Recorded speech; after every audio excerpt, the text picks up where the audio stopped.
سال کے 365 دن خواتین کے دن ہیں۔ ان کا ماں ہونا، بیوی ہونا، بیٹی اور بہن ہونا چھوٹی نہیں، بہت بڑی بات ہے۔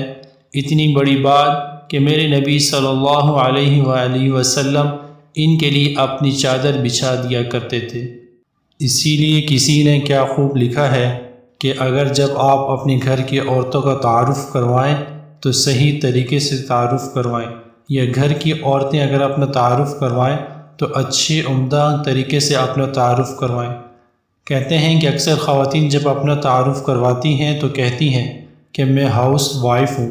پوچھا جائے کہ وہ کیا ہوتا ہے تو جواب ملتا ہے وہی جو سارا دن گھر میں ہوتی ہیں، کبھی کچن، کبھی کپڑوں میں، کبھی ماسی، اور اکثر بچوں کو سنبھالنے میں مصروف رہتی ہیں، جو ادھر سے ادھر دن بھر بھاگتی رہتی ہیں۔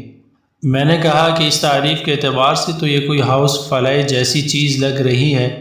آپ اپنے تعارف میں یہ کیوں نہیں کہتی کہ میں اس امت اور قوم کے مستقبل کے معمار ہوں، میں وہ عظیم کام کر رہی ہوں جس میں کوئی چھٹی نہیں ہوتی، میں وہ ہوں جو عمر بن عبدالعزیز، محمد بن قاسم، صلاح الدین ایوبی، طارق بن زیاد، سلطان فاتح، نور الدین زنگی، امام اعظم ابو حنیفہ رحمہ اللہ، امام احمد بن حنبل، امام شافعی رحمہ اللہ، امام مالک، امام بخاری، ٹیپو سلطان، شیر شاہ سوری، علامہ حمید الدین فراہی، علامہ محمد اقبال، علامہ شبلی نعمانی، مولانا ابوالکلام آزاد اور امام ربیعۃ الرائے، اور ایسے ہزاروں لوگوں کے پیچھے ہوتی ہے جس کی قربانیوں اور مشقتوں کے بغیر ایسے گہروں سے ہم نہ فائدہ اٹھا پاتے نہ روشناس ہوتے۔ ہم ان میں سے کسی کی بھی ماں کا نام شاید نہیں جانتے، لیکن آپ کا کیا خیال ہے وہ خواتین جو ان اور ان جیسے عظیم لوگوں کی مائیں اور بیویاں تھیں، کیا ان کی قربانیوں کے بغیر انہوں نے وہ کام کر لیے جن کا آج ایک زمانہ معترف ہے؟ سال کے 365 دن خواتین کے دن ہیں۔ ان کا ماں ہونا، بیوی ہونا، بیٹی اور بہن ہونا چھوٹی نہیں، بہت بڑی بات ہے۔ اتنی بڑی بات کہ میرے نبی صلی اللہ علیہ وآلہ وسلم ان کے لیے اپنی چادر بچھا دیا کرتے تھے۔ حضرت فرخ رحمۃ اللہ علیہ تابعین میں سے ہیں۔ مسجد میں نماز ادا کرنے کے لیے آئے تو سنا کہ خطیب مسجد جہاد ترکستان کے لیے لوگوں کو شوق دلا رہے ہیں۔ تو آپ بھی اٹھے اور اپنے آپ کو پیش کر دیا، تیاری کے لیے گھر آئے۔ بیوی امید سے تھی، کہنے لگے میں اس حال میں ہوں، آپ جا رہے ہیں، میں اکیلی ہوں، کیا بنے گا؟ فرخ کہنے لگے تو اور جو کچھ تیرے شکم میں ہے اللہ کے سپرد کرتا ہوں۔ بیوی نے خوشی خوشی اللہ کی راہ میں نکلنے والے مسافر کو تیار کیا، گھوڑے پہ زین رکھی، زرہ لا کر دی اور پھر انہیں محبت سے بھرپور لہجے میں الوداع کہا۔ فرخ چلے گئے اور پھر ان کا انتظار ہونے لگا۔ اس زمانے میں اسلامی فتوحات کا سلسلہ مسلسل جاری تھا۔ فرخ کو جنگی مہموں میں 27 برس گزر گئے۔ پیچھے ان کے ہاں اللہ نے ایک خوبصورت فرزند سے ان کی بیوی کو نوازا۔ ماں نے بیٹے کا نام ربیہ رکھا۔ ربیہ جب کچھ بڑے ہوئے تو ان کی اچھے انداز سے تربیت کی، اور پھر جب اس نے لکھنا پڑھنا سیکھا تو اسے قرآن و حدیث کی تعلیم دلانے کے لیے مدینہ طیبہ کے اچھے معلموں کے پاس بھیجا۔ ان کی تربیت پر ماں نے سارا مال صرف کر دیا۔ ربیہ خود بڑے ہونہار طالب علم ثابت ہوئے اور پڑھ لکھ کر خوب مقام پایا۔ علوم قرآن، حدیث، فقہ اور ادب سبھی میں اللہ نے انہیں کمال بخشا۔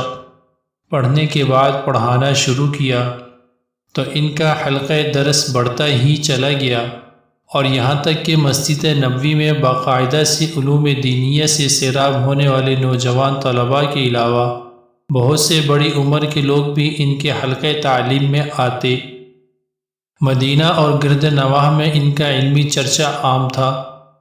پھر ایک روز رات کی کچھ ساعتیں گزری تھیں کہ ایک گھوڑا سوار اپنے بوڑھے جسم پر تلوار سجائے، ہاتھ میں نیزہ تھامے اور مال غنیمت اپنے ساتھ گھوڑے پر لادے مدینہ منورہ میں داخل ہوا۔ سوچوں میں مگن تھا، سوچتا تھا کہ میرا گھر وہی ہوگا یا جانے کہاں ہوگا، میری بیوی زندہ ہوگی یا میرے جانے کے بعد میرے انتظار میں کسی اور دنیا میں جا بسی ہوگی۔ وہ امید سے تھی اس کی یہاں اولاد کیا ہوئی اور اب کس حال میں ہوگی۔ سوچو کہ یہ دائرے بنتے بنتے یہ بوڑھا مجاہد و غازی اچانک ایک گھر کے سامنے کھڑا ہو گیا۔ اس کے دل نے کہا کہ یہ گھر تو تیرا ہی گھر ہے۔ چند گھڑی وہ رکا اور پھر آگے بڑھ کر اس نے دروازہ کھولا اور بے تکلفی سے اندر داخل ہوا یکدم ایک نوجوان کی آواز نے اسے ٹھہرنے پر مجبور کر دیا۔ رات کی تاریکی میں تم میرے گھر میں بدن پر اسلحہ سجائے کیوں گھس آئے؟ بوڑھے مجاہد کی بھاری آواز ابھری، مجھے گھر میں روکنے والا کون ہو سکتا ہے؟ یہ تمہارا گھر نہیں، یہ میرا گھر ہے جس میں تم گھس رہے ہو۔ یوں ان دونوں کی آوازیں بلند ہونے لگیں اور ان کا جھگڑا بڑھنے لگا تو گھر میں سوئی نوجوان کی والدہ کی آنکھ کھلی۔ اس نے جھگڑے کی نوعیت معلوم کرنے کے لیے جو باہر جھانکا تو اسے بیٹے کے ساتھ اپنا شوہر نظر آیا اور اس نے وہیں سے اپنے بیٹے کو آواز دے کر کہا، ربیہ سنو، یہ تمہارے والد ہیں، اپنے ابا کو مرحبا کہو۔ اور پھر آگے بڑھیں اور اپنے شوہر فرخ کو مرحبا کہا اور پھر انہیں بتایا کہ یہ ربیہ ہے تمہارا اپنا بیٹا جو تمہارے بعد پیدا ہوا تھا۔ اب تو منظر ہی بدل گیا، دونوں باپ بیٹا باہم مل رہے ہیں، ایک دوسرے کو خوشی سے دیکھ رہے ہیں، ایک دوسرے کے ہاتھ اور پیشانی چوم رہے ہیں، اور یہ ساری رات اسی طرح باتوں میں اور حال احوال لینے میں ہی کٹ گئی۔ اس اثناء میں فرخ نے پوچھا، وہ کثیر رقم جو میں تمہیں دے کر گیا تھا اس کا کیا ہوا؟ بیوی نے کہا، آپ اطمینان رکھیں، ساری رقم محفوظ ہے۔ اتنے میں فجر کی نماز کا وقت ہو گیا۔ فرخ اٹھے اور مسجد جانے سے پہلے ربیہ کو آواز دی، بیٹا نماز کو چلو۔